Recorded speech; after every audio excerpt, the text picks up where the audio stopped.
It's another beautiful day out here in the garden, and we're in peak grow season in the middle of August. And while the production's booming, the pests are too. In this video, I'm going to show you the methods I use to control pests in the garden I'm growing. Let's go.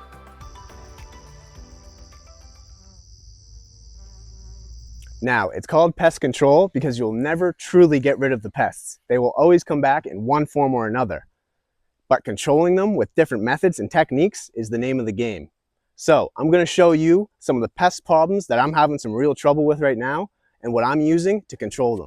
So here we have the notorious squash bug. These guys can do some serious damage to your squash and the production that it can have. So these have gotten to a point where it is absolutely affecting my production, and I do have to take measures to control them.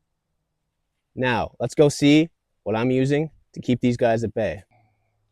So my first method of pest defense is using specific plants to ward away pests and bring in beneficial insects to eat the pests. The first plant that I like to use are called French marigolds.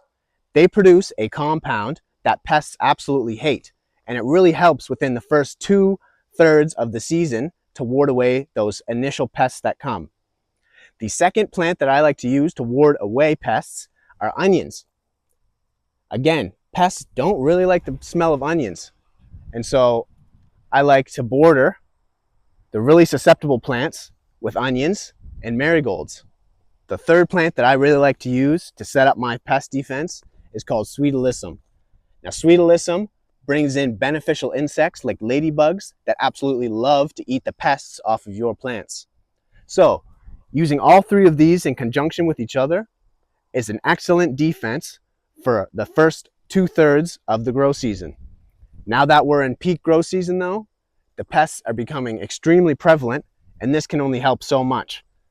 So we have to figure out some new methods to keep these pests at bay. Now, the first method that I like to use is called food grade diatomaceous earth. It's made up of silicon dioxide retrieved from fossilized aquatic organisms called diatoms. But handling this stuff requires some precautions. The first one being a mask. You do not want to be breathing this stuff in. So I'm going to show you how I safely apply this to my garden. The thing that I like to do when preparing diatomaceous earth to put in the garden is not make a mess. I've failed that step, but I'm going to move on to the second step anyways. Now, I like to fill a spray bottle about 1/3 to 1/4 of the way up, and then I'm going to fill the rest up with water, and that'll make a solution that I can then spray on the garden, and the water will evaporate, but the diatomaceous earth will stick to the leaf of the plant and stay.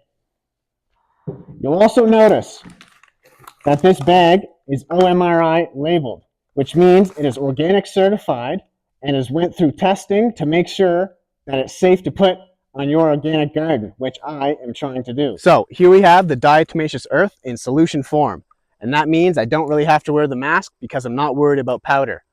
But something you should know if you're going to be doing this is the diatomaceous earth does not dissolve in the water. It more suspends the particles so they can clump up again. So what you need to do is constantly be shaking this while you're spraying so it does not clog up your sprayer. Now, I'm going to spray this whole thing and do a little time lapse and then show you guys what it looks like afterwards.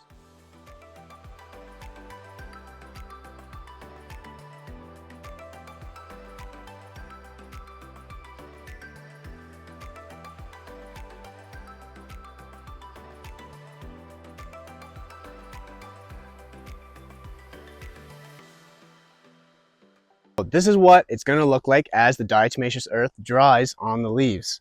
Now, there are some downsides to using diatomaceous earth, and that is if it comes into contact with pollinators or beneficial insects, it can hurt them.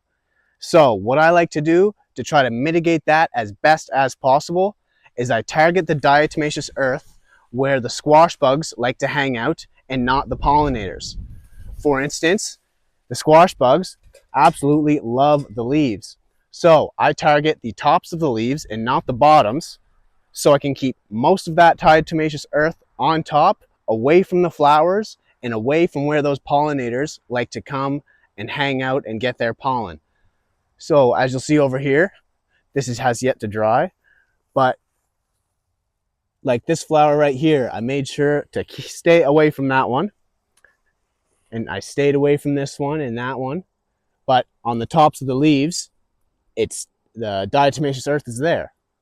So if you put the diatomaceous earth in the places that the pests like to hang out most, you can really try to mitigate any damage done to the beneficial insects.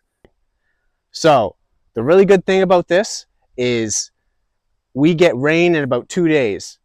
So for the next 2 days, this diatomaceous earth is going to work and kill all those nymphs and hopefully stop the next generation from coming.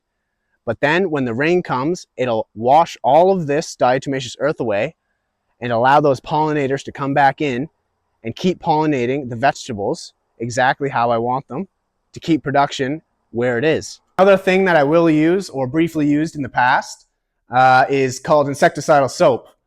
Now, it is OMRI labeled and organic, same as the diatomaceous earth, but arguably it's not sustainable.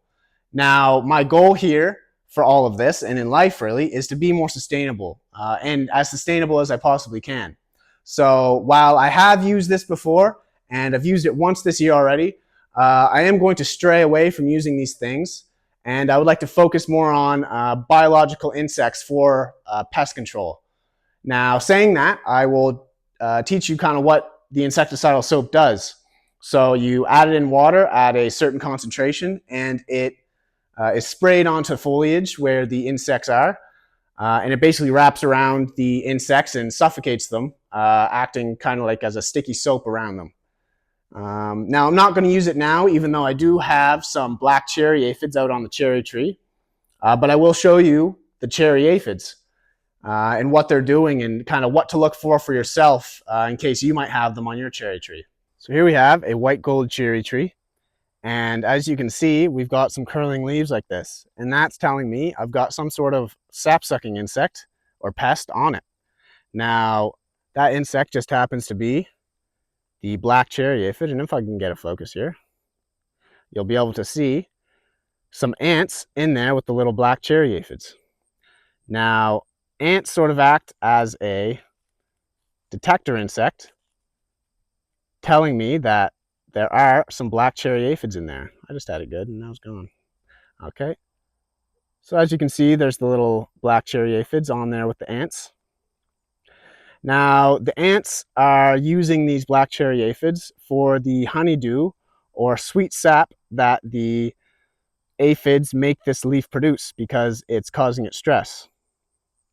And so if you see ants on your cherry tree or any sweet fruit tree, it can be a sign that you have some sort of sap-sucking insects like an aphid. So this is really what you're just looking for, is these guys. Now, like I said, I don't think it's bad enough that I'm going to use the insecticidal soap. And I don't really like using it because it's just not sustainable. And that's really what I'm striving for here, is that sustainability piece. Now, I briefly touched on previously sustainability. Now, sustainability here is really my goal, and to teach you all how to be more sustainable is why I'm really making these videos. Now, what sustainability is having the ability to meet our needs today without sacrificing the ability for future generations to meet their needs. So it really falls into three main categories: environmentally, socially, and economically. Right now, I'm more focused on the environmental side of it, but when you focus on one, they all kind of play hand in hand. So some of the ideas I have, I'll implement throughout the years.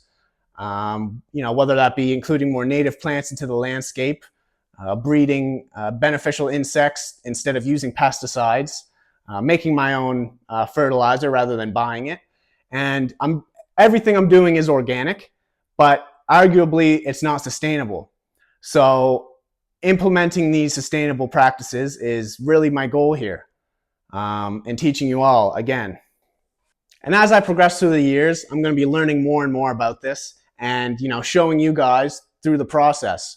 As of right now, I do know a little bit, but it's a fraction compared to what I need to know and what I will know in the future.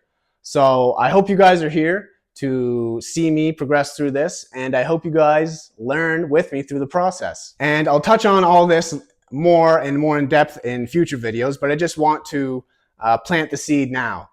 So saying that, this is the end of the video, and I really hope you enjoyed it. If you enjoyed it, I would appreciate if you liked and subscribed, and I will see you all in the next one.